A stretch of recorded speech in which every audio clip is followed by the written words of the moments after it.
Un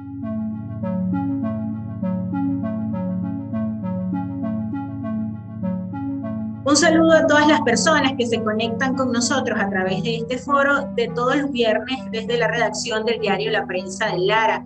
El día de hoy queremos hablar sobre lo que se está registrando en la frontera colombo-venezolana. Esta semana el gobierno venezolano informó que se iba a abrir el paso comercial con Colombia.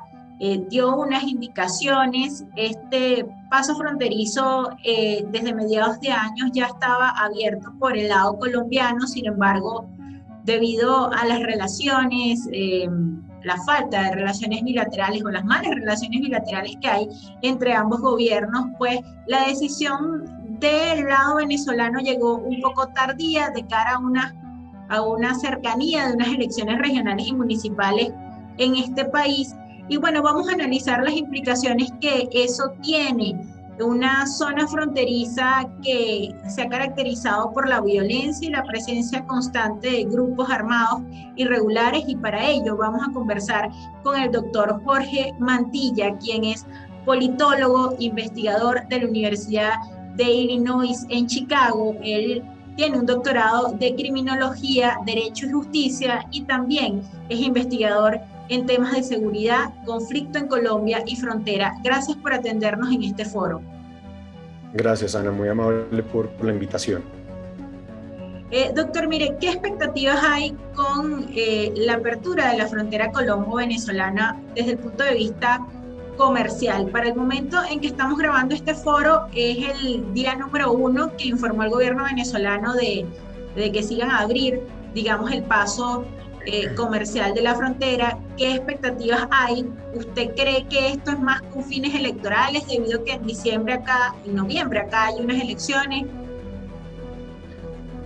Bueno, pues en primer lugar destacar que en cualquier consideración, la apertura de la frontera y el retiro de los containers que estaban allí es una noticia positiva, sobre todo para la gente de la región de Táchira, del norte de Santander, pues que han tenido que sufrir todo digamos, inconexión que hay entre ambos países, verse obligados al tema de las trochas y demás. Las expectativas pues en la región son bastante altas, no solamente pues porque Venezuela siempre fue un socio fundamental para Colombia, sino porque gran parte de las personas y de las comunidades que viven ahí dependen de ese comercio binacional, tanto y sobre todo de mediana y de baja escala. Por supuesto que en Colombia pues hay bastante escepticismo con respecto a la sostenibilidad de esta apertura. Esto en el entendido que por supuesto sabemos que para el gobierno venezolano pues el estado de Táchira, que ha sido digamos un bastión importante de la oposición, pues se juega ahorita en el marco de las siguientes elecciones regionales para las cuales pues Freddy Bernal es además candidato a la gobernación del Táchira. Eso pues le da una connotación importante a esta apertura en el marco de unas relaciones bilaterales que se han venido deteriorando y que hoy están, pienso yo, en un punto más frágil y más volátil de lo que estaban en el 2015 cuando la frontera fue cerrada por primera vez. Por ello, pues, no hay que descartar que así como se abrió, la frontera puede volver a cerrarse muy pronto en el marco de alguna suerte de declaración de alguno de los presidentes, de algún impasse en términos de seguridad que se presente, como los que ya hemos visto últimamente, por ejemplo, en la frontera entre Arauca y Apure.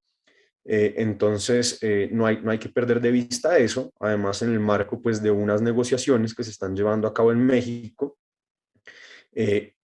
y que de alguna manera para muchos analistas, pues lo que van o lo que se puede esperar de esas negociaciones es de alguna manera un chavismo fortalecido de cara a los próximos años. Sí, fíjese, hace 7 años se cerró la frontera o el paso comercial con Colombia, a raíz de que acá declararon un estado de excepción, un poco violando lo establecido en la Constitución. El gobierno alegó en ese momento que se cerraba el paso por la infiltración de grupos guerrilleros a Venezuela y el comercio ilícito que existía. Posteriormente, en el año 2019, fue el cierre hasta del paso peatonal con el intento de ingreso de ayuda humanitaria por, por los puentes fronterizos del Zulia y del estado Táchira. Eh, Haciendo un balance de lo que ha dejado, digamos, este cierre por tantos años, ¿cómo se encuentra la zona fronteriza? Considerando que, bueno, hay estudios como, por ejemplo, el de una internacionalista venezolana, María Teresa Velandria. Ella decía en el año 2016, cuando se cumplía el primer año de cierre, que Venezuela había dejado de percibir alrededor de más de 400 millones de dólares por este cierre y del lado de Táchira y Zulia, pues el quiebre de muchos negocios era inminente. ¿Cuál es la realidad 7 años después? Pues la realidad es mucho más preocupante. El cierre fronterizo, eh, bajo el argumento de que era un cierre por más de seguridad, pues lo que generó fue todo lo contrario. Entregó aspectos tan importantes de la soberanía nacional de ambos países, como el control migratorio y el control aduanero, a los grupos armados ilegales. De alguna manera, en el caso de Venezuela, se delegó este control sobre, por ejemplo, grupos como el ELN, que hoy son un grupo binacional y cuya agenda ha transitado mucho más hacia la defensa de la revolución bolivariana y considera que la frontera es como una suerte de plataforma continental. Eh, Desde luego que las comunidades han sido las más afectadas. Digamos que en el caso también de Norte de Santander, pues aumentó la pobreza, aumentó el desempleo. Además, eso en el entendido que esto que se ha denominado éxodo venezolano, ¿no? Gran parte del cual ha cruzado a pie por esta frontera, pues lo que hemos percibido en los últimos años es una precarización de esa ola migratoria. Cada vez vemos migrantes más vulnerables que pasan la frontera en unas condiciones pues muy preocupantes de desnutrición, de pobreza, de vulnerabilidad, y eso ha sido aprovechado por los grupos armados para enriquecerse ellos y además pues obviamente para extorsionar y cometer toda clase de abuso contra estas personas. Eh, Ello no quiere decir que el cierre fronterizo haya provocado que el narcotráfico o que el contrabando se haya detenido. Eso, digamos, sigue siendo igual e incluso más grande que antes. Ahorita sobre todo en el contexto del desabastecimiento de gasolina en Venezuela, lo que hubo fue un cambio de la dirección del contrabando de gasolina. Antes se traía gasolina de Venezuela, ahora se lleva gasolina hacia Venezuela, ¿cierto? Y eso pues en los últimos meses y tal vez en el último año ha habido un alivio que yo creo que está relacionado obviamente con el tema de la suerte de apertura o de dolarización de facto que viene teniendo lugar en Venezuela y que ha provocado pues de alguna manera una suerte de alivio en términos de desabastecimiento, pero pues el mercado negro y todo lo que uno podría encontrar, digamos, en estados como Zulia, como Táchira, pues es un mercado que todo se paga con dólares o con pesos colombianos. Entonces, esa economía informal, esa economía subterránea, la economía del contrabando controlada por grupos ilegales, pues se ha fortalecido en los últimos años. Y que usted dice todo ha cambiado, digamos que el contrabando es al revés, uno va a Táchira y allí lo que se consigue es gasolina bachaqueada de Colombia a un precio casi que similar a como se bachaquea la venezolana, e incluso la gente va hacia Cúcuta es a traer insumos porque es mucho más económico. Nos encontramos en una realidad digamos, distinta, en el sentido de que, bueno, la precariedad económica ha hecho que ahorita sea Colombia clave para abastecernos en medicamentos, en alimentos. Pero fíjese, aunque el presidente de Colombia, Iván Duque, diga que las conversaciones para abrir la zona fronteriza al paso del comercio han sido con Juan Guaidó, el presidente interino de Venezuela. Las reuniones se han llevado también con el gobierno de Nicolás Maduro. Eh, ¿Qué se puede esperar? O sea, esto no lo podemos entender como que se están mejorando las relaciones a nivel bilateral entre ambos países. Yo creo que hay que diferenciar dos niveles de la conversación. Ujú, Uno, un nivel de la conversación que desde luego es el más importante y el que necesitamos que de alguna manera se solucione es la conversación entre Caracas y Bogotá. Personalmente pienso que de alguna manera, más allá en que el gobierno colombiano insista todavía en el tema de Juan Guaidó y en el tema del Grupo de Lima, pues es evidente que esa estrategia fracasó, ¿cierto? Por lo menos para provocar un cambio de régimen como era su propósito inicial. Aquí lo que hay que resaltar y lo que ha sido realmente destacable es el esfuerzo a nivel local que se ha hecho desde el Táchira y desde el norte de Santander para tener unas conversaciones muy a nivel local, interpretando las necesidades de las comunidades y que ha permitido avances como por ejemplo el paso humanitario a estudiantes venezolanos que estudian en Colombia, niños y niñas que de alguna manera desarrollan su vida educativa en Colombia y son ese tipo como de una diplomacia que yo llamaría como una diplomacia cotidiana y local, la que ha sobre todo presionado, siento yo, a ambos gobiernos y en caso particular al colombiano para que esta frontera o este paso pueda reabrirse. Obviamente en ambos países pues tenemos un contexto político difícil, de mucha polarización. ujú, El presidente Duque pues desde mayo enfrenta el índice de popularidad más bajo en la historia reciente del país. Y eso digamos que tiene obviamente unas repercusiones. Sin embargo, yo soy escéptico y no creo que este sea el gobierno de Colombia que pueda restablecer las relaciones con Venezuela.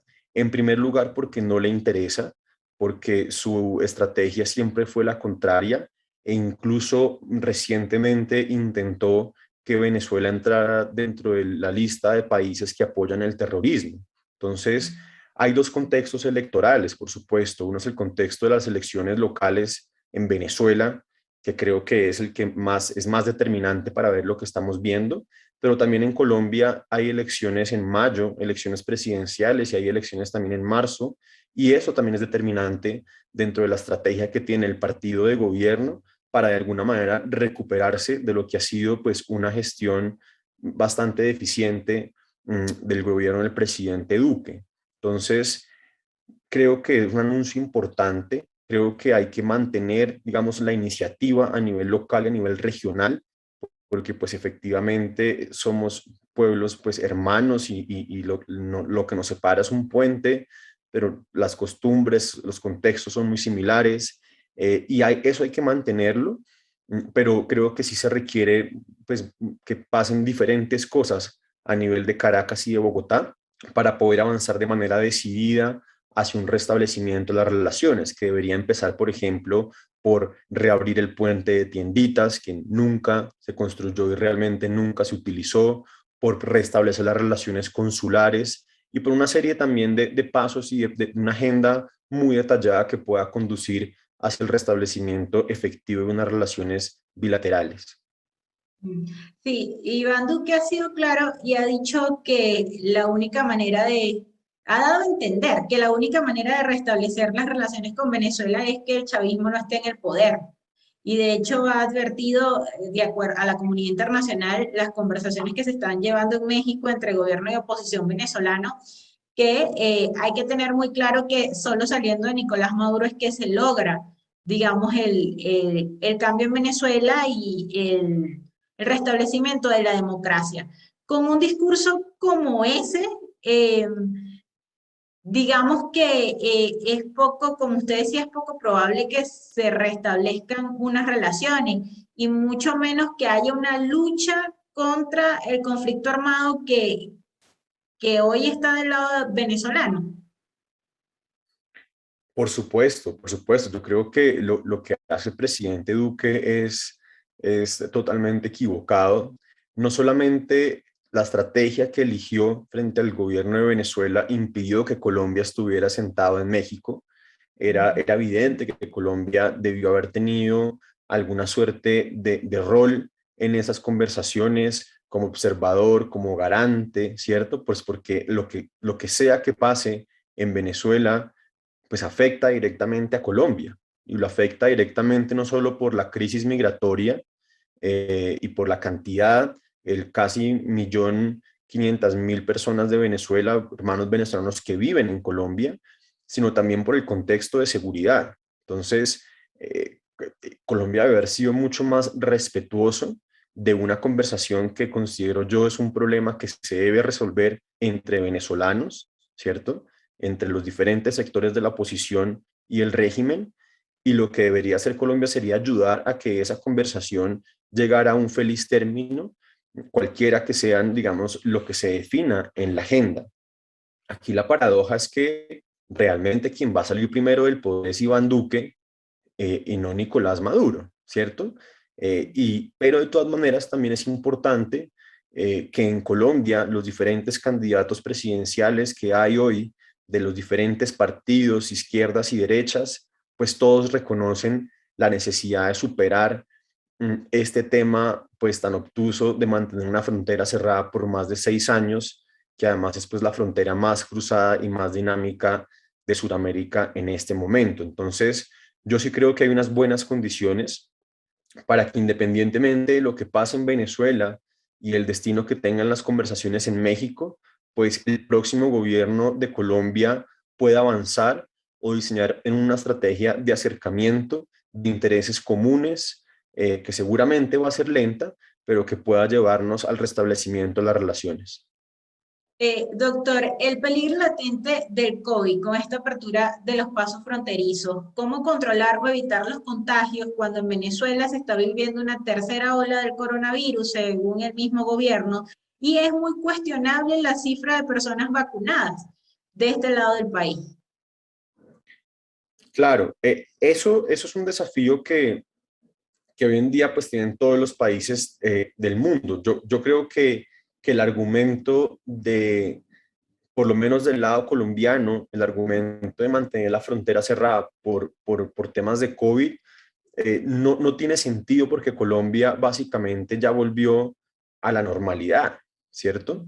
Y está en un proceso de volver a la normalidad, un proceso de vacunación que ha avanzado. Creo que ese proceso de vacunación hay que llevarlo a la frontera y Colombia debería hacer el esfuerzo por poder desarrollar una infraestructura en la frontera que permita también una vacunación masiva en los departamentos fronterizos, una vacunación de personas migrantes también. Obviamente eso tiene que tener unos controles, ¿no? Habría que mirar en qué condiciones, si a migrantes que son pendulares o a gente que va definitivamente, eso digamos tiene un detalle, pero Colombia carece en este momento y creo que carece no por falta de capacidad, sino por falta de voluntad política de una infraestructura en el puente Simón Bolívar, en el puente Francisco de Paula Santander, en el puente Tienditas, que le permita desarrollar unos protocolos, pues digamos, concertados con el gobierno venezolano, como deberían ser en temas de bioseguridad, de vacunación y de pruebas masivas, que es lo que se hace en cualquier terminal internacional hoy en día.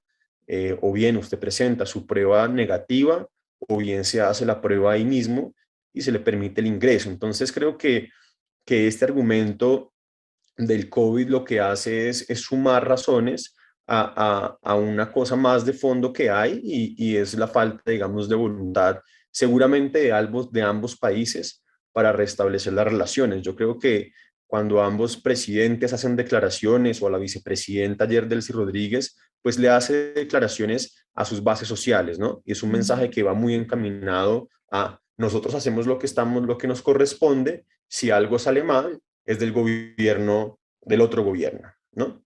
Ok, fíjese, usted ha dicho que el cierre de la frontera ha sido una ventana de oportunidades para el negocio ilícito, para que grupos guerrilleros se instalen y controlen las trochas o los pasos irregulares.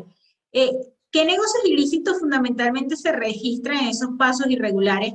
además de como la cuota que le piden a quienes deseen pasar hacia Colombia, bien sea por migración o por un paso rápido hacia ese país.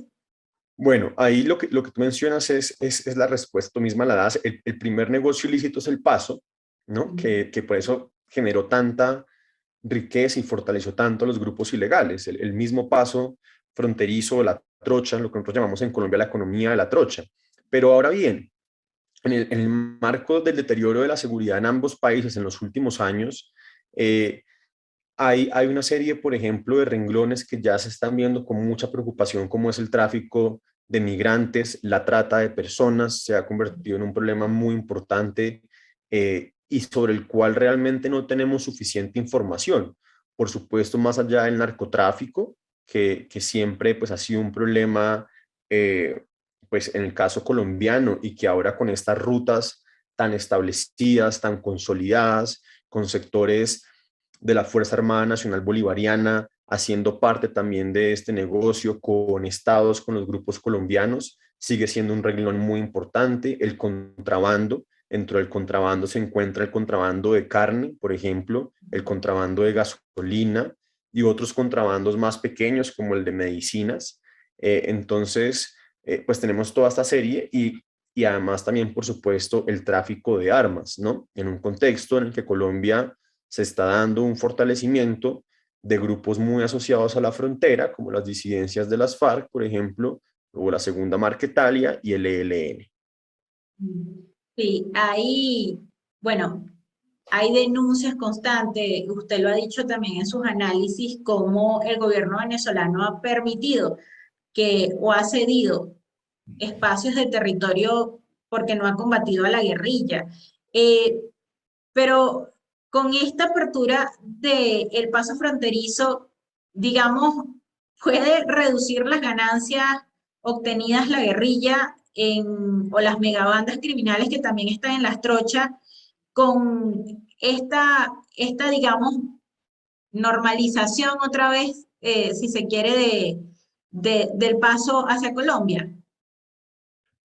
Yo sí, por supuesto que es una oportunidad, seguramente va a haber una afectación a la economía de los grupos ilegales. Yo, sin embargo, he llamado la atención varias veces sobre el hecho de que pensar que las trochas van a desaparecer porque se abran los pasos fronterizos es ingenuo. Digamos, las trochas hacen parte de la realidad fronteriza, han estado ahí desde antes que nosotros y van a seguir estando ahí después que nosotros. Entonces yo pienso que se requiere, digamos, como una aproximación integral, flexible y muy pragmática, en la cual, por supuesto, se abran los pasos fronterizos formales, pero de alguna manera ambos gobiernos deben avanzar hacia la formulación de una política fronteriza que permita gestionar las trochas, ¿cierto? Gestionarlas en el sentido de por lo menos controlar los antecedentes de las personas que pasan, más allá de prohibir el paso, es quitarle ese paso porque mucha gente va a seguir pasando por ahí por diferentes razones, porque tiene problemas con la justicia, porque salió irregularmente de alguno de los dos países y después no va a poder entrar legalmente, porque viene huyendo de determinadas cosas. Entonces yo creo que hay que empezar a gestionar mucho mejor esos flujos migratorios de las trochas, eh, porque prohibirlas digamos, hacerse como el de la vista gorda con el hecho de que están ahí, pues van a seguir existiendo y controladas por grupos ilegales. Yo prefiero unas trochas controladas por los estados, gestionadas por los estados, de alguna manera también con una capacidad de respuesta humanitaria, a, a que siga siendo como unos puentes fronterizos controlados por el Estado con altísimos niveles de corrupción, como los hay de lado y lado, y las trochas aún, digamos, siendo una parte importante de esa realidad migratoria. ¿Cuántos grupos armados se benefician del control de estas trochas? Usted ha podido hacer su análisis, su estudio. Tengo entendido que en Táchira es muy fuerte la presencia del ELN. Sí, digamos que en este sector de norte de Santander, por lo menos que hay dos realidades que son distintas y complejas. Una es la del Catatumbo, que es una frontera mucho más rural, asociada al conflicto armado colombiano y a la economía de la coca. Ahí operan el Frente 33 de las FARC. opera la segunda Marquetalia, que ha intentado incursionar en el territorio, pues viniendo desde el Zulia, sobre todo, donde es bastante fuerte.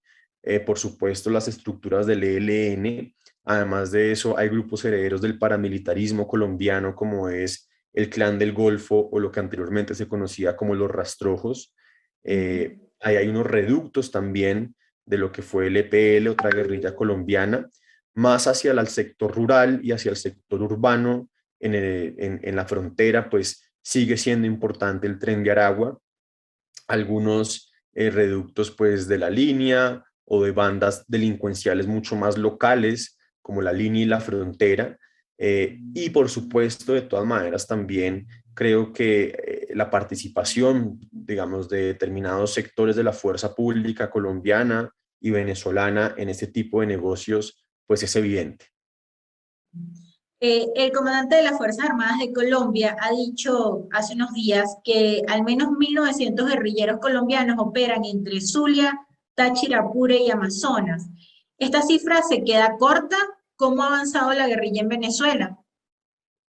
Yo creo que la cifra es bastante conservadora, sin embargo es importante que por primera vez hay un pronunciamiento oficial del Estado colombiano, digamos, dando un número. Seguramente esto obedece a lecturas de inteligencia, pero aquí lo importante es entender que la guerrilla en Venezuela es mucho más guerrilla que en Colombia. ¿A qué me refiero con esto? Que la guerrilla en Venezuela se siente mucho más cómoda de lo que se siente en Colombia. Por supuesto, en Colombia pues hay unas conflictividades y han construido legitimidad en ciertas comunidades, sobre todo aquellas que viven pues, de las economías ilegales, pero en Venezuela la guerrilla desarrolla su vida política, hace escuelas de formación, eh, hace asambleas, controla territorios, impone normas. Además de eso también, por supuesto, controla rentas ilegales, recluta con una facilidad mucho más evidente, porque pues, en mi opinión, las guerrillas colombianas entraron a ser parte un poco de esa doctrina de la defensa integral de la revolución, ¿no? Y tienen un rol específico en términos de control social y político que comparten seguramente con otros sectores importantes como los colectivos o como determinadas también megabandas.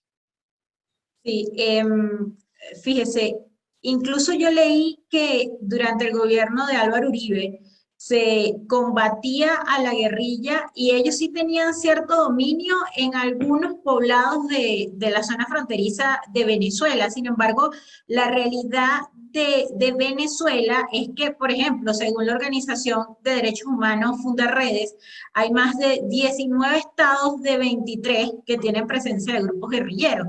Es decir, sería mucho más grave la situación en este país. Claro, yo por ejemplo, por eso yo planteo que hoy el ELN transitó hacia ser un ejército binacional. Ujú. Creo que la agenda principal, por ejemplo, del ELN es hoy en día la defensa de la revolución bolivariana, mucho más allá de la toma del poder en Colombia. Creo que ellos saben, digamos, que en Colombia no hay una posibilidad, digamos, de una toma del poder, al menos en los términos en los que se lo plantearon durante 40, 50 años que ha durado el conflicto armado en Colombia, pero creo que también han transitado mucho más hacia unas versiones mucho más locales de guerrillas, casi que uno podría decir como señores de la guerra, y eso tiene que ver con un proceso que algunos han denominado como la somalización de Venezuela, y es como una suerte de implosión de determinados sectores del Estado y de la fuerza pública que se han anclado y que han conectado con estructuras, bien sea megabandas o guerrillas colombianas, para consolidarse en determinados sectores. Por ejemplo, es el caso del arco minero, donde hay una realidad local muy asociada al tema del oro, del coltán, etcétera, que es muy distinta de lo que se ve en otras zonas como Zulia o como el Táchira. Usted habla de que incluso el ELN y otras guerrillas están reclutando venezolanos y hay una denuncia importante de que en estos reclutamientos también están niños. venezolanos. ¿Cómo es ese modus operandi, por así decirlo? Y si el hambre que se está viviendo del lado venezolano es un factor clave para que sean justamente los connacionales los que estén integrando esas organizaciones criminales. Sí, eso debería entenderse como un proceso, digamos, de carácter mixto. Por supuesto, Mm. hay un tema de adoctrinamiento que se ha pues, llevado directamente desde el Estado, ¿no? Por ejemplo, el hecho que se deleguen temas como la repartición de los CLAP o determinados otras ¿no? cosas propiamente como de los servicios, el hecho, por ejemplo, de que el ELN imparta justicia cuando hay problemas entre vecinos, cuando hay hurtos que provean seguridad, pues eso hace que de alguna manera tengan cierto reconocimiento, empiezan, digamos, a convertirse o a ejercer o a construir lo que uno denomina como gobernanza criminal, es decir, a reemplazar al Estado para proveer servicios públicos, pero además también porque el ELN y las disidencias y demás, pues sobre todo el ELN es hoy una guerrilla mucho más rica en términos económicos de lo que lo era hace 5 o hace 4 años. Y eso posibilita, por supuesto, una suerte de recursos que yo creo que culturalmente en muchas zonas pueden tener, digamos, como una repercusión directa en el tema de reclutamiento. Me explico un poco. Hay muchas zonas, como sucede en Colombia, en muchas parroquias, en el caso venezolano, donde pueden llegar ellos con motos, con armas, ¿no? Desplegando como una simbología del poder, pues que es muy atractiva para jóvenes y para niños que de alguna manera no tienen ninguna otra oportunidad y el crimen se convierte como una forma de movilidad social y de reconocimiento social y cultural en sus comunidades. Ok, fíjese, para tener una idea, las cifras que da el comandante de las Fuerzas Armadas de Colombia, que son aproximadamente 1.900 guerrilleros que están en Venezuela, usted dice que son muy moderadas, pero si nos vamos a la cantidad total que hay de grupos armados en Colombia, eso representa que alrededor de la mitad está en este país. Sí, bueno, depende un poco como del grupo armado, pero podría ya decir uno que eso sería cerca del 25% de lo que hoy tendrían los grupos guerrilleros, ¿no? Por supuesto, en Colombia, pues recordemos que en Colombia estamos atravesando por un proceso de fragmentación de los grupos y Mm. hoy tenemos grupos mucho más locales y más pequeños.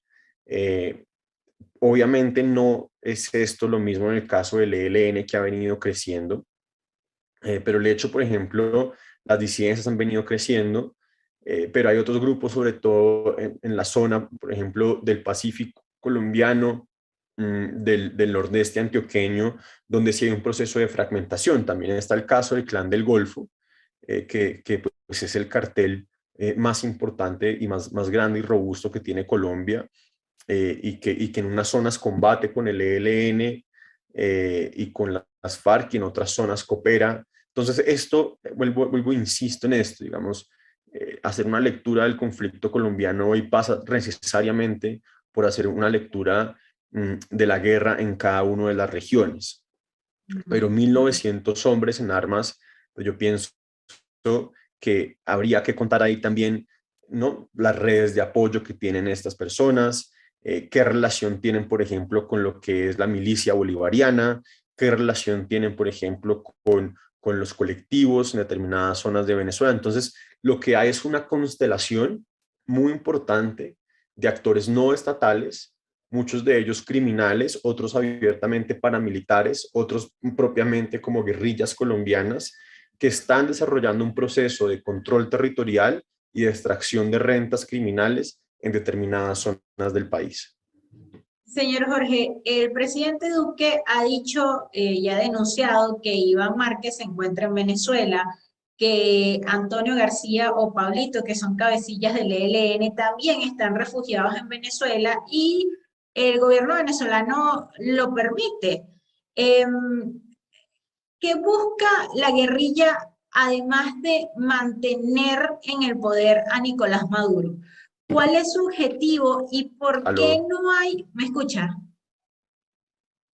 No te escuché la pregunta sobre Iván Márquez. Sí, Iván Márquez ha denunciado que, perdón, Iván Duque ha denunciado que Iván Márquez se encuentra refugiado en Venezuela y también cabecillas del ELN.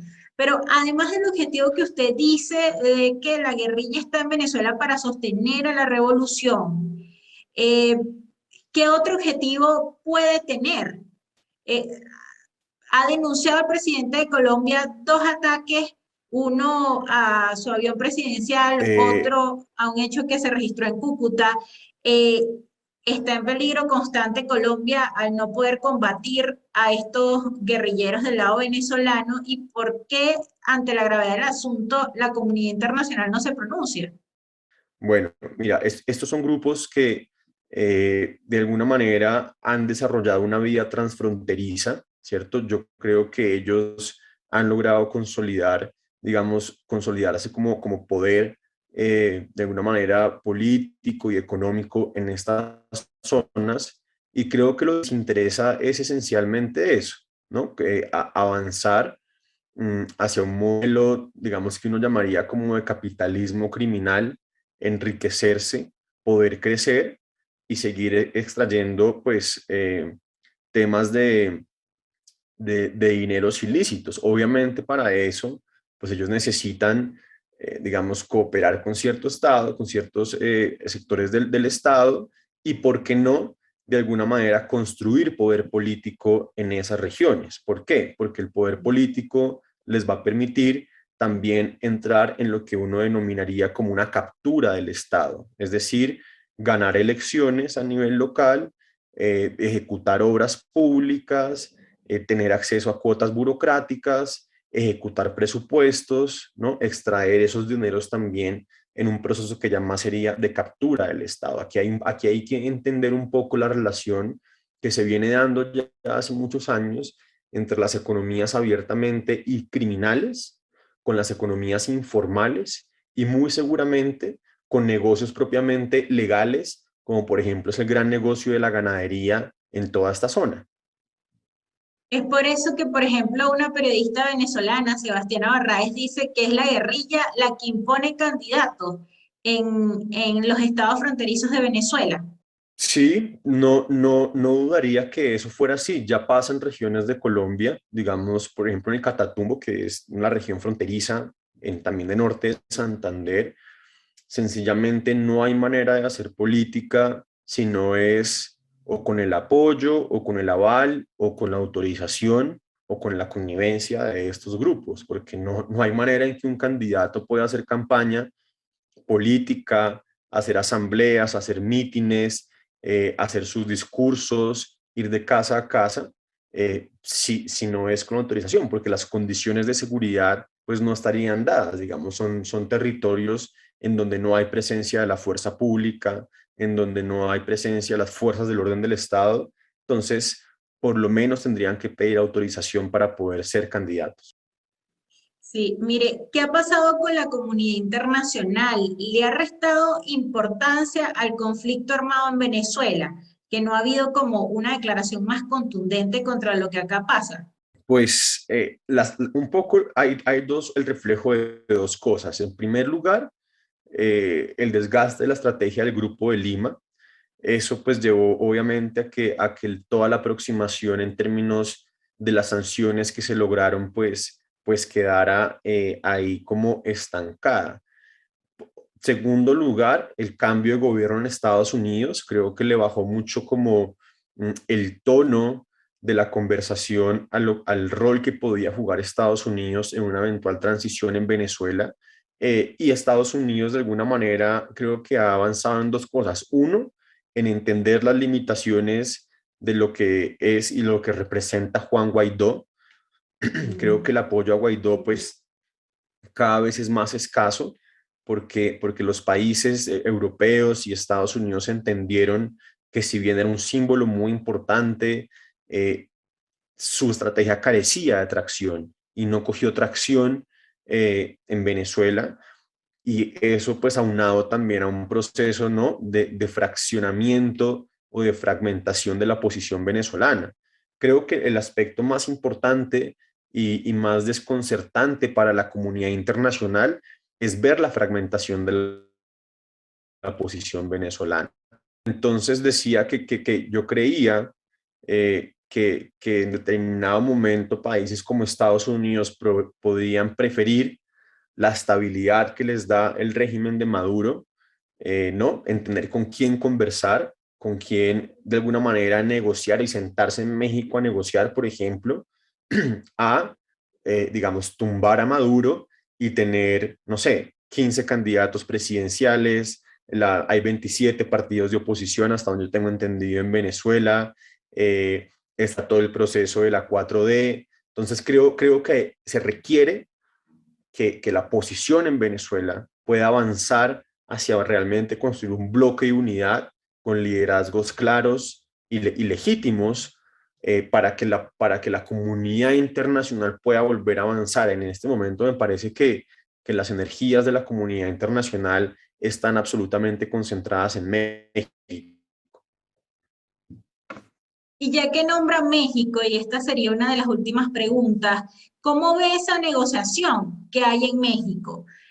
¿Tiene una diferencia muy grande a la que fue en algún momento la negociación gobierno colombiano-FARC? Bueno, tienen un mismo mediador, pero ¿cómo ve las negociaciones en México? ¿Se están dando bien o hay pocas posibilidades de que se mantengan en el tiempo? La verdad es difícil plantearlo. Yo creo que los noruegos, por el trabajo que hicieron en Colombia, pues son muy buenos reconciliando, ¿no?, lo irreconciliable, digamos. Por lo menos nosotros estábamos eran dos partes que efectivamente estaban en una guerra abierta. Aquí lo importante es que la agenda se ha hecho parte de la agenda, digamos, no sean desde puntos de vista de irreconciliables, sino todo se ha metido en la agenda de negociación. Creo que para el régimen es claro que lo que le interesa es las sanciones, controlar los activos internacionales nuevamente, y lograr que la oposición participe en las elecciones, porque eso, digamos, lo va a dotar de cierta legitimidad. En el caso de la oposición, pues claro, aquí un poco la cuestión es, yo no creo que el régimen de Maduro deje, digamos, de perseguir políticamente con cárcel, con el SEBIN, ¿no?, a la oposición. Entonces el tema es un poco más cómo se negocian unas liberaciones de todos los presos políticos que hay en Venezuela y cómo se garantizan elecciones transparentes. Creo que es un poco lo que podría uno esperar de esa negociación, y eso depende, yo creo que va a depender mucho de la observación internacional que tengan las elecciones locales y de cómo efectivamente se respeten esos resultados. ¿Cree usted que puede haber nuevos dirigentes opositores? O sea, que Guaidó cada día quede como más relegado. Sí, creo que de alguna manera también, la figura de Guaidó pues se ha desgastado, era evidente. O sea, me parece que eso es normal en el terreno de la política. Creo que no le ha favorecido mucho los escándalos de corrupción, que de alguna manera pues se han salido a la luz pública, por parte como de lo que ha sido su equipo.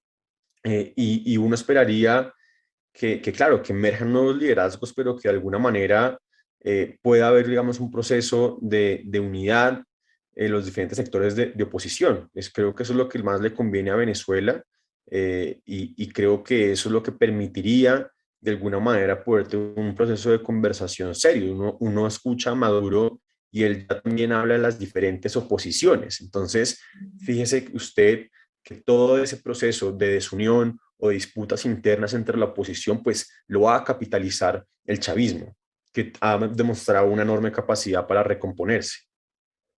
Mire, dos últimas preguntas. Una tiene que ver con el tema de la Fuerza Armada venezolana. Hay más de 100 militares presos políticos en Venezuela por eh, digamos, los acusan de estar inmersos en intentar golpes de estados. Pero ¿qué papel tiene actualmente la Fuerza Armada Nacional Bolivariana cuando ha cedido espacio a grupos armados? Me parece que sigue siendo el papel más determinante, que es el regulador de Mm. toda esa interacción entre grupos armados. Lo que uno ve y el resultado de la confrontación en el estado Apure, que si bien no le fue muy bien en términos del área militar, pues últimamente ha desarrollado unas ofensivas importantes con capturas, pero lo que uno ve es que cuando el, grupos como el ELN o como FARC dejen de ser funcionales, digamos, al propósito del régimen o se salgan de las reglas de juego previamente establecidas en términos de los arreglos criminales y económicos, pues efectivamente van a ser combatidos, ¿no? Fíjese usted, por ejemplo, que ya el Frente Décimo, que anteriormente, digamos, cooperaba con el ejército o con la Fuerza Armada Nacional Bolivariana en determinadas zonas del país, pues pasó a ser un grupo que de acuerdo a las declaraciones de Padrino era financiado por la CIA. Entonces,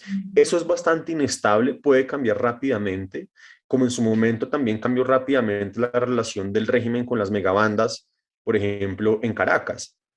Y por otro lado, creo que además, pues, el ejército o la Fuerza Armada Nacional Bolivariana, pues es la piedra angular de lo que hoy es que el régimen se sostenga en el poder, ¿no?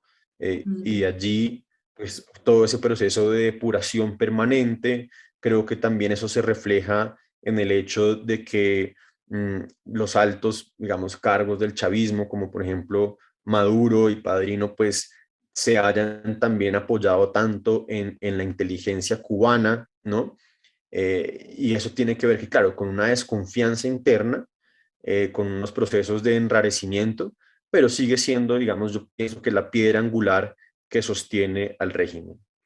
Y mire, y finalmente el tema migratorio. Colombia tiene alrededor de 2 millones de venezolanos, más del 50% de estos no están en un proceso de regularización, por así decirlo, están ilegales, se movilizan de manera totalmente ilegal, sin acceso a un sistema de salud o a un trabajo formal. Eh, Eso no se va a acabar a corto plazo de acuerdo a la realidad que hay económica que hay en Venezuela. ¿Cómo se debe abordar el tema migratorio y en qué condiciones están esos migrantes? Que lo escuchaba en una entrevista, muchos quedan atascados por las políticas migratorias que tiene Perú y Ecuador, que incluso Perú pide visa. Claro, ¿me escuchas? Sí. Eh, Colombia en eso ha sido, pienso yo, que un modelo regional importante. Si bien hemos presentado, digamos, temas políticos a nivel local, por ejemplo, como con la alcaldesa de Bogotá, que ha tenido declaraciones muy desafortunadas, creo que la política de puertas abiertas por parte del gobierno Duque es una de las cosas que uno debería resaltar. Ahí está el estatuto temporal de protección.